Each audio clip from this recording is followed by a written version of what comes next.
നവോത്ഥാന മൂല്യങ്ങളിലും മതനിരപേക്ഷതയിലും ഊന്നിയുള്ള കേരളത്തിൻ്റെ സാമൂഹിക ഘടനയെ തകർക്കാൻ സംഘടിത ശ്രമങ്ങൾ നടക്കുന്ന കാലമാണിത്.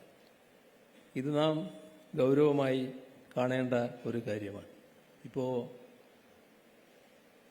ശിവഗിരി തീർത്ഥാടനത്തിൻ്റെ സമയമാണ്. ഇന്നലെയും ഇന്നും നാളെയുമൊക്കെയായി അതിൻ്റെ പരിപാടികൾ നമ്മളിൽ പലരും പങ്കെടുക്കുന്നതാണ്. ധാരാളം ആളുകളും പങ്കെടുക്കുന്നതാണ്.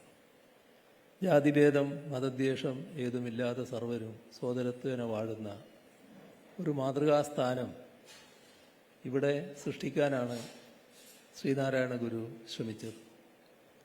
നമ്മുടെ സമൂഹത്തിനുണ്ടായ ഒരു പ്രത്യേകതയുണ്ടായിരുന്നു. ആ പ്രത്യേകത കേരളത്തിലെ പൊതുവെ വർഗീയതയ്ക്ക് സ്വാധീനം നേടാൻ കഴിഞ്ഞിരുന്നില്ല. അതിൻ്റെ അർത്ഥം കേരളത്തിൽ വർഗീയ സംഘടനകളില്ല എന്നല്ല.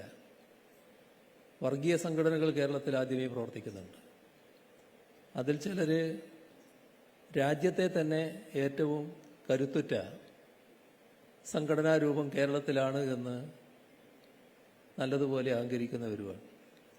പക്ഷേ അവർക്കൊന്നും കേരളീയ സമൂഹത്തെ സ്വാധീനിക്കാൻ കഴിഞ്ഞിരുന്നില്ല. കേരളീയ സമൂഹം വർഗീയതയെ അകറ്റി നിർത്താൻ എപ്പോഴും ശ്രമിച്ചിരുന്നു.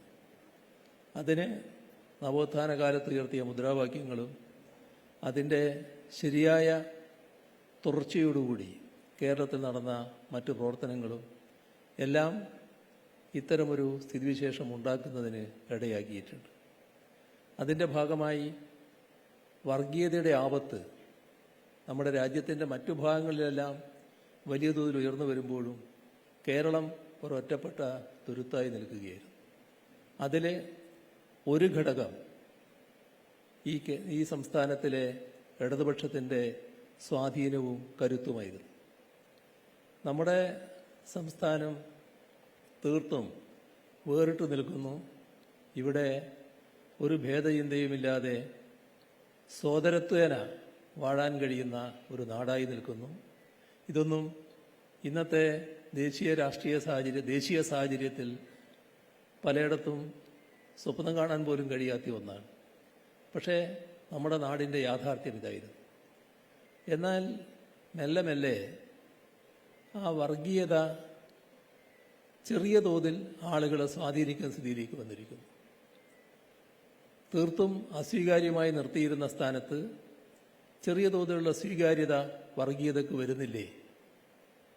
ഇത് നമ്മുടെ നാടിനെ എങ്ങോട്ടാണ് എത്തിക്കുക? ഇടതുപക്ഷ വിരോധത്തിൻ്റെ ഭാഗമായി വർഗീയതയെ ഏതെങ്കിലും തരത്തിൽ പ്രോത്സാഹിപ്പിക്കാൻ തയ്യാറായാൽ അത് നാട്ടിനുണ്ടാക്കുന്ന ആപത്ത് എത്രത്തോളമായിരിക്കും? ഈ കാര്യം ഗൗരവമായി ചിന്തിക്കുന്നുണ്ടോ? ഇത്തരമൊരു ആപത്ത് നാം നേരിടുന്നുണ്ട് എന്നതിനെക്കുറിച്ച് നമ്മൾ പ്രത്യേകിച്ച് കേരളത്തിലെ പല മാധ്യമങ്ങളും ബോധവാന്മാരാണോ? യഥാർത്ഥത്തിൽ മറിച്ചല്ലേ ഉള്ളത്. ഇത്തരം കാര്യങ്ങളെ പ്രോത്സാഹിപ്പിക്കുന്നതിയല്ലേ വരുന്നത്.